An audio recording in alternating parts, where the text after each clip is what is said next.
ప్రస్తుతం మనతో పాటు BRS social media warrior Naresh Goud అందుబాటులో ఉన్నారు. మాట్లాడించే ప్రయత్నం చేద్దాం. కాంగ్రెస్ పార్టీ భారీ విజయం సాధించింది. ఎట్లా చూస్తారు మీరు? భారీగా దొంగ ఓట్లు వేసి గెలిచిన విజయం భారీ విజయం అని చెప్పకు బ్రదర్ ప్లీజ్. అది విజయమే కాదు, నైతికంగా మేమే గెలిచినాం. ప్రజలు మాకే పట్టం కట్టారు జూబ్లీహిల్స్లో. వాళ్ళు గెలవలేమని తెలిసి లాస్ట్ రోజు విచ్చలవిడిగా దొంగ ఓట్లు వేయించి అధికార దుర్వినియోగం చేసి వాళ్ళకి ఎలక్షన్ కమిషన్ సహకరించడం, పోలీసులు వాళ్ళ అధికార పార్టీ కాబట్టి వాళ్ళకి సహకరించడం, అట్లా గెలిచిన విజయం తప్ప ఇది నైతిక విజయం కాంగ్రెస్ పార్టీకి కానే కాదు. ఆధారాలు లేకుండా ఆరోపణలు చేస్తూ ఉన్నారు బీఆర్ఎస్ నేతలు అంటూ కాంగ్రెస్ నేతలు చెప్తా ఉన్నారు. రెడ్ హ్యాండెడ్గా దొంగని ఎట్లా ఆ రోజు ఓటుకున్నట్టు దొంగ ఎట్లా మా అధికారం ఉన్నప్పుడు ఎట్లా పట్టుకున్నాము, రెడ్ హ్యాండెడ్గా దొంగ ఓట్లను పట్టుకొని మేము అప్ప చెప్పినాక కూడా యాక్షన్ తీసుకోకుండా బుర్కాలు వేసుకొని ఆటోలలో స్క్రాఫ్లు వేసుకొని తిరుగుకుంటా అంతా రెడ్ హ్యాండ్గా పట్టుకొని అప్ప చెప్పినాక కూడా వాళ్ళు యాక్షన్ తీసుకోలేదు. ఇంకోటి అంతే మా బీఆర్ఎస్ పార్టీ అభ్యర్థి మాగంటి సుంత గారు అక్కడ చూసా సవేరా ఫంక్షన్ వల్ల తాళాలు పగలగొట్టి లోపలికి వెళ్ళి 1000 మందిని రెడ్ హ్యాండ్గా పట్టి కూడా ఇచ్చింది కదా. ఇంకెన్ని ఆధారాలు కావాలి? ఎందుకు ఈ విషయం మీద పోలీసులు కావచ్చు, ఈసీ కావచ్చు ఎందుకు సీరియస్గా తీసుకోలే ఈ అంశం మీద? అధికార పార్టీకి సపోర్ట్ చేస్తుంది. ఈసీకి మేము ఎన్ని 10, 30, 40 కంప్లైంట్ ఇవ్వచ్చు, ఒక్కరి మీద కూడా ఎలాంటి యాక్షన్ చర్య ఇలాంటివి తీసుకోలేదు. ఇక పోలీస్ గురించి అంటావా, రేవంత్ రెడ్డి నమ్ముకునేదే పోలీస్ శాఖని అని, అందుకే హోంమంత్రి శాఖ పెట్టుకొని ఆయన ఓన్లీ పోలీస్ శాఖని నమ్ముకునే ప్రభుత్వం నడుపుతుండు. అంటే హోంశాఖకు సంబంధించి రాష్ట్ర పరిధిలో ఉంటుంది, కాకపోతే ఎలక్షన్ కమిషన్ అనేది కేంద్ర పరిధిలో ఉంటుంది. కేంద్రం కూడా ఈ అంశం మీద సీరియస్ తీసుకొని చర్యలు తీసుకునే అవకాశాలు ఉంటాయి. ఎందుకు నిర్లక్ష్యంగా వివరిస్తున్నారని మీరు ఆరోపిస్తున్నారు? జరగాల్సింది జరిగిపోయింది, చేయాల్సి చేసిర్రు. ఇప్పుడు ఏ చర్యలు తీసుకుంటే వాళ్ళకి ఏం ఫరక పడేది ఉంది? వాళ్ళు ఏ దానికన్నా పోనీకి సిద్ధమయ్యిర్రు. మా పేరు గలీజ్ అయితే గలీజ్ కానీ ఆల్రెడీ 3 ఏళ్ళ నుంచి అదే అయింది. కొత్తగా అయ్యేదేముందని నిర్ణయం తీసుకొనే ఈ చర్యలకు పాల్పడ్డారు. వాళ్ళ నాయకుడు అదే కాబోయే ప్రధానమంత్రి ఎప్పుడైతాడో కానీ ఆయన ఏమంటాడు, ఓట్ చోరు అని ఏదో సంకలు ఏదో పట్టుకొని తిరుగుతుంటాడు, ఏదో చేసుకుంటా అదే మాట్లాడుకుంటుంటాడు తిరుగుతుంటాడు. బీహార్లో ఓట్ చోరు అయిందని చెప్పి ఎగ్జిట్ పోల్ రాగానే మాట్లాడుతున్నారు. మరి జూబ్లీహిల్స్లో ఎగ్జిట్ పోల్ గురించి, ఓట్ చోరు గురించి ఎందుకో మాట్లాడతలేరు. కాంగ్రెస్ పార్టీ బీహార్లోనేమో దొంగ ఓట్లు అని చెప్పి ఇట్లా గుద్దుకుంటారు, లబోదేమో మొత్తుకుంటారు. అక్కడ వాళ్ళు ప్రజలు ఇచ్చిన తీర్పు, అక్కడ ప్రూఫ్లు కూడా లేవు. వాళ్ళు చెప్పేనికి ప్రూఫ్లు కూడా లేవు. ఇక్కడ మేము ప్రూఫ్లతో ఇచ్చినాం. ప్రూఫ్లతో ఇచ్చిన దాంతో వచ్చిన గెలిపే అది. ఇంత బలమైన ఆరోపణ బీఆర్ఎస్ పార్టీ చేస్తుంది. రాహుల్ గాంధీ అంశం మీద ఎందుకు పట్టించుకోవట్లేదు? దీని మీద ఎందుకు నోరు విప్పట్లేదు? రాహుల్ గాంధీ ఇది కాదు, రేవంత్ రెడ్డిని పట్టించుకోవట్లేడు. ఏ స్టేట్ని ఎందుకు పట్టించుకుంటాడు? ఏదో ఆయనకి అదృష్టం కొద్దీ రేవంత్ రెడ్డి సీఎం ఇచ్చిర్రు. ఇప్పుడు ఎటు కాకుండా పీక్కోలేక లాక్కోలేక ఉన్నారు, అంతే వాళ్ళ పరిస్థితి అంతే. జూబ్లీహిల్స్ నియోజకవర్గ ప్రజలు మమ్మల్ని ఆదరించిరు, మాకు పట్టం కట్టిరు, రాబోయే 10 ఏళ్ల కాలం పాటు కూడా మేమే పాలన కొనసాగిస్తామంటూ కాంగ్రెస్ నేతలు చెప్తా ఉన్నారు. ఇప్పుడు అధికారం ఉన్నది, వాళ్ళు ఇప్పుడు 70 ఎంతమంది ఎమ్మెల్యేలు ఉన్నారు. వాళ్ళు 3 సంవత్సరాలు ఏం చేశారు ప్రజలంతా చూసారు. ఇప్పుడు జూబ్లీహిల్స్ కొత్త ఎమ్మెల్యే అని ప్రమాదం ఆయన ఏం చేస్తా చూద్దాం. ఇప్పుడు అధికారం ఉందనుకో, వచ్చింది ఇప్పుడు అధికార పార్టీ ఎమ్మెల్యే గెలిచిండు. 2 ఏళ్ళ నుంచి వాళ్ళ ప్రభుత్వం ఉంది కదా, మళ్ళీ జూబ్లీహిల్స్ ఆ నియోజకవర్గంలో ఏం అభివృద్ధి చేసిండు, ఇప్పుడు ఏం చేస్తాడు? మేము కూడా నెక్స్ట్ వచ్చే ఎన్నికలు పోయినప్పుడు దాన్ని బొమ్మ పెట్టి చూపిస్తాం కదా. మేము 5300 కోట్లతో 10 ఏళ్ళ జూబ్లీహిల్స్ అభివృద్ధి చేసి చెప్పినాము. వచ్చే ఎన్నికల్లో కూడా ఈ 3 ఏళ్ళు ఈ అధికార కాంగ్రెస్ ఏం చేసింది, ఈ 2 సంవత్సరాలు మేమేం చేసినాం, అది కూడా మేము చెప్పే ఎలక్షన్కి వెళ్తాం. బీసీ బిడ్డ అయినందువల్లనే బీఆర్ఎస్ నేతలంతా టార్గెట్ చేస్తూ గూండాని చిత్రీకరిస్తున్నారంటూ కొంతమంది కాంగ్రెస్ నేతలు చెప్తా ఉన్నారు. దొంగ అని ముద్ర పడితే దొంగ పోదు, రౌడీ అని ముద్ర పడితే రౌడీజం పోదు. అది మేమేస్తే వాళ్ళే ఎట్లా తీసుకుంటారు? మేమెందుకు లోకల్ వాళ్ళే కదా, మాట్లాడి కూడా భయపడుతారు, వద్దు మాకు కొడతారని.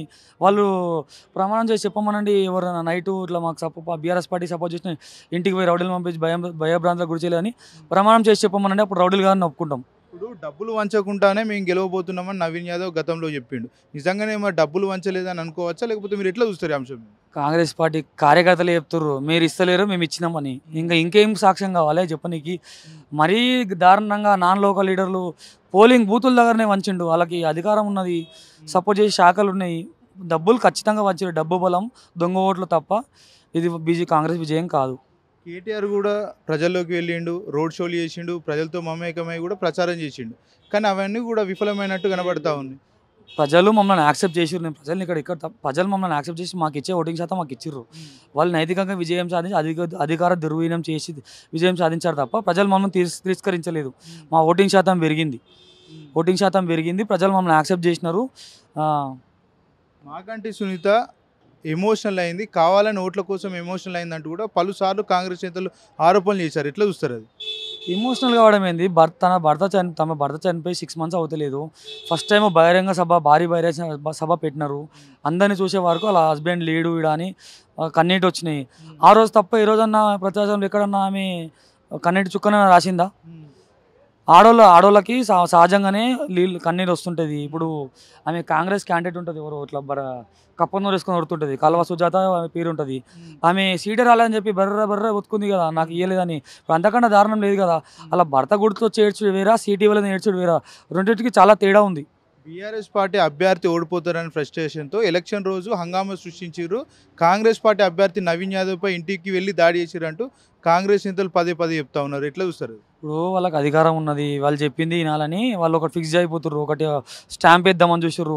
సాక్ష్యాలు మేము అన్నీ మా సోషల్ మీడియా ద్వారా ఇప్పుడు మాకు సపోర్ట్ చేసే మీడియా ఎక్కువ లేకపోవచ్చు, కానీ మాకు సోషల్ మీడియా ఉంది, మా బలం ఉంది, అన్ని ప్రజలకు చూపించినాం వాళ్ళు ఏం చేసిర్రు, ఎన్ని అక్రమాలు పాల్పడరు, ఎవరిని కొట్టిర్రు, ఎవరిని బెదిరించిర్రు, అన్నీ మేము కళ్ళకట్టుగా చూపించినాం. ఇంత విస్తృతంగా సోషల్ మీడియాలో మీరు ప్రచారం చేశారు, ఎందుకు మరి విఫలమయ్యారు? విజయం కాంగ్రెస్ వైపు ఎందుకు ఉందనుకో? నేను మళ్ళీ చెప్తున్నాను కదా బ్రదర్, మేము ప్రజలు మాకు పట్టం కట్టినారు. కేవలం డబ్బు మదం దొంగ ఓట్లతో గెలిచిన తప్ప ప్రజలు మా వైపు ఉన్నారు. ఇప్పుడు రేపు రాబోయే జిహెచ్ఎంసీ కానీ స్థానిక సంస్థలలో ఇంకా నిన్న వెస్ట్ బెంగాల్ కలకత్తా స్టేట్లో హైకోర్టు తీర్పిచ్చింది. ఏం తీర్పిచ్చింది? ఎవరో ఎమ్మెల్యే బీజేపీ నుంచి తృణమూల్ కాంగ్రెస్ వేయని చెప్పి హైకోర్టు డిస్మిస్ చేసింది. రేపు తెలంగాణలో కూడా 10 మంది ఎమ్మెల్యే పరిస్థితి అదే ఉండొచ్చు. రేపు ఉప ఎన్నికలు వస్తాయి కదా, ఇప్పుడు 10 ఉప ఎన్నికలు ఒకటి వచ్చినప్పుడు ఇంత దుర్వినియోగం పాల్గొనే వీలు. గతంలో లోక్సభ ఎన్నికల్లో బీఆర్ఎస్ పార్టీకి స్థానంగా రాలేదు. ఆ తర్వాత కంటోన్మెంట్ నియోజకవర్గంలో కూడా బీఆర్ఎస్ గెలవలేదు. ఇప్పుడు జూబ్లీహిల్స్ ఎన్నికల్లో కూడా బీఆర్ఎస్ పార్టీ గెలవలేదు. తెలంగాణ భవన్ కూడా టూలెట్ పెట్టేటువంటి పరిస్థితులు ఏర్పడతాయి అంటూ కాంగ్రెస్ నేతలు సోషల్ మీడియాలో తెగ వైరల్ చేస్తా ఉన్నారు. ఎట్లా చూస్తారు అది? ఇప్పుడు వాళ్ళకి ఏం పెద్ద పనిపాటి ఏం లేదు, అమలు ఇచ్చే పథకాలు ఏం లేవు. ఓన్లీ రేవంత్ రెడ్డి సొంతం టీం, అది కాంగ్రెస్ పార్టీ కొంచెం పనిచేసే టీం కాదు, రేవంత్ రెడ్డి సొంతం టీం మాత్రమే అన్ని చేస్తున్నారు. లోక్సభ అంటే ఏం రేవంత్ రెడ్డి సొంత టీం ఉంటే కాంగ్రెస్ టీం రెండు ఉంటాయి అంటారా? ఈరోజు కాంగ్రెస్ గెలిచింది కాబట్టి రేవంత్ రెడ్డికి ఖాతాలు వేసిర్రు, ఓడిపోతే మొత్తం మంత్రులు ఎవరో తిరిగిర్రు వాళ్ళ మీద వచ్చేటివి. ఇప్పుడు అయిపోయింది కదా, నెక్స్ట్ వచ్చే ఎన్నికల్లో నేనే మీకు చూపిస్తాను.